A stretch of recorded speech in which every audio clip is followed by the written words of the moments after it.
I'm sitting here with Thabang Mashalangu from Nedbank. Now, you're one of the main sponsors of Autoweek, NAAMSA's Autoweek. But you know what?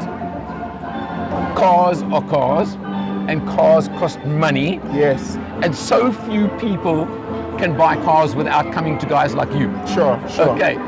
That's where you're driving the industry and driving automotive and driving mobility. Sure.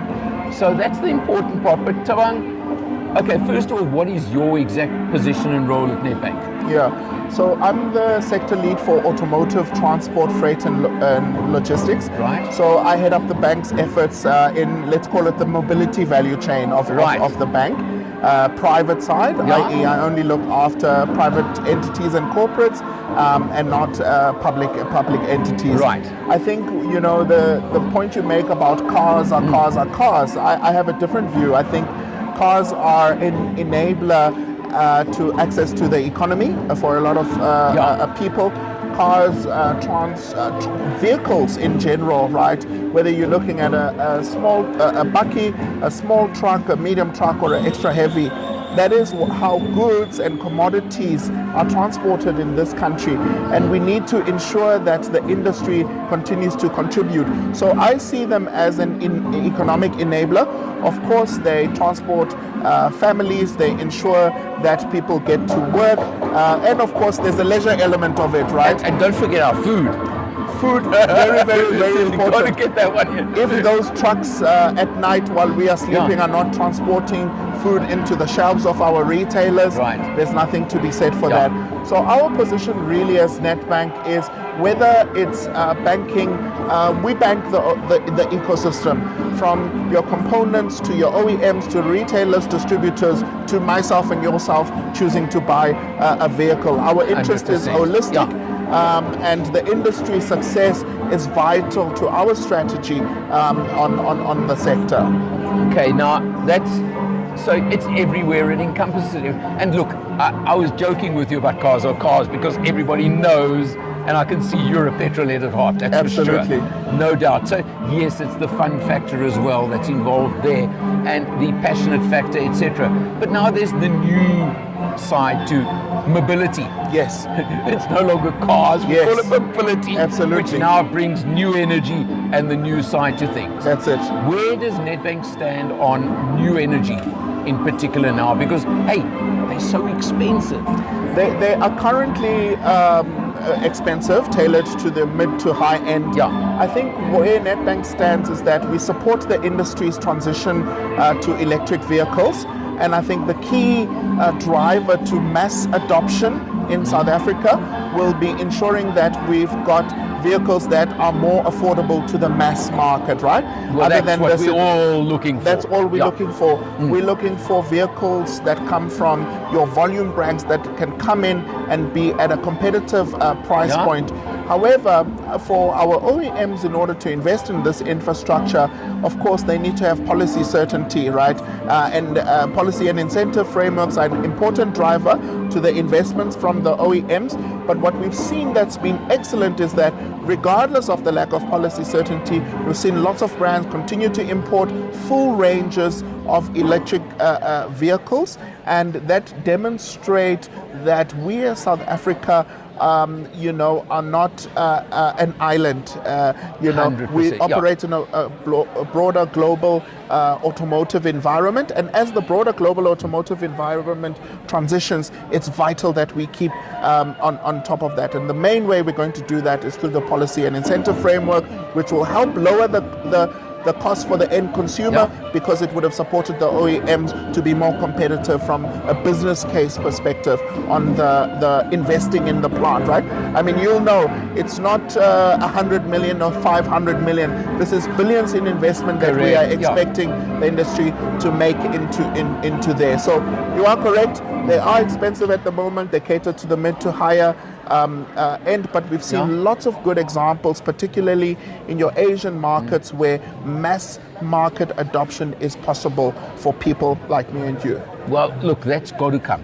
Yes. And there's no doubt. And it's got to come from a worldwide perspective, and worldwide pressure, I think, is a factor. I was just chatting to somebody a few minutes ago saying, there's this thing about 2030, no more ICE engines in Europe, and yet Yeah, we're at this conference now, and the fact is, of the exports, South African manufactured vehicles being exported, 60% are going to Europe. That's true. Now, unless something happens, which, if you want an opinion, they're going to push that out. Yeah. I don't see it actually happening in 2030. In 2030, yeah. The world's not ready. Sure. But we are going to lose 60% of our export market in 20 years' time, if not in 10 years' time. Absolutely. So that's an important point you raise, and it's certainly a risk, right, to the industry. I think, though, notwithstanding the Scandinavian markets, right, your Norways and your Swedens that have made 100% declarations of no ICE vehicles, we've seen moderate policy direction that says, you know, we need 30% or 50% of vehicles to be electric vehicles. So it still shows the movement in that direction, but I don't see it as particularly as near as 2030 being that. But it is encouraging to see countries making those declarations, because it lights a fire under our feet as the South African automotive industry to ensure that we maintain our competitiveness. And from a fiscal perspective, which is the point you mentioned, economically, right, we need to continue to earn those dollars for the fiscus. I mean, it's vital to this country. It's vital for job creation, for skills development, for investment in the plant, and also for the industry at large. Absolutely agree with you. Yeah, that's where it really comes in. And job creation, I'm passionate on job creation. I have a number, I don't know if it's still true, that every job created feeds a minimum of 7 mouths. That sounds about right. For an emerging market, it's not 2 parents and 2.4 kids, right? Emerging markets, whether you're looking at Africa, Southeast Asia, or South America, by Divine, every paycheck supports more than one family nucleus. So it's quite important that we get it right for our competitiveness and for employment and the middle class, right?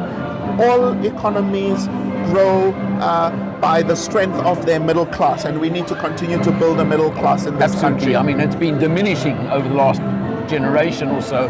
We got to get that back. Absolutely. Now you guys again are in the position to do that. Yes. Where, unfortunately, and I mentioned it just now, providing credit. Yes.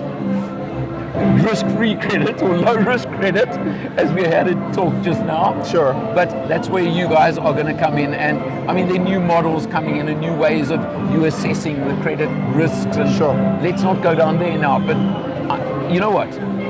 This whole move from ICE to new energy or electric or whatever is creating changes in mindset. Absolutely. And it's making us all change our mindset. Sure. So you guys need to change your mindset as well to make it work, right? I think that's fair. That's fair. That's so fair. I'm challenging you right now as the bank. And we accept the challenge. We constantly challenge ourselves on how we can be innovative and out of the box in the way that we see that, because we see the move to different types of ownership, right?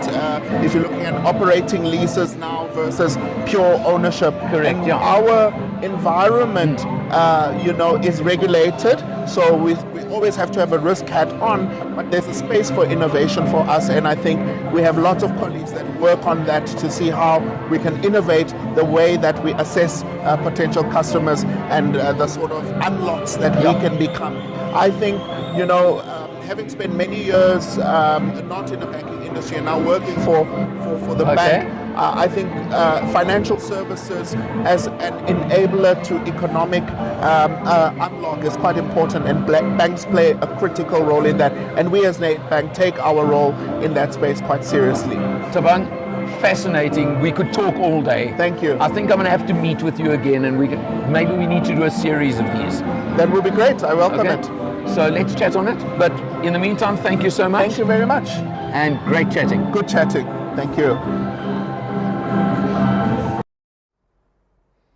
My name is Michael Pashut, and I'm the proud owner of Change Cars and the host of the TV show All Things Motoring. But I'm even prouder today to say that I work with Alan Rosenmeyer from Motor Matters, better known as the man with a hat. If you're looking for the best reviews on all new vehicles, Motor Matters. If you're looking for the best deals on new or used cars, changecars.co.za, where every car is sold by a 5-star rated manufacturer approved dealer.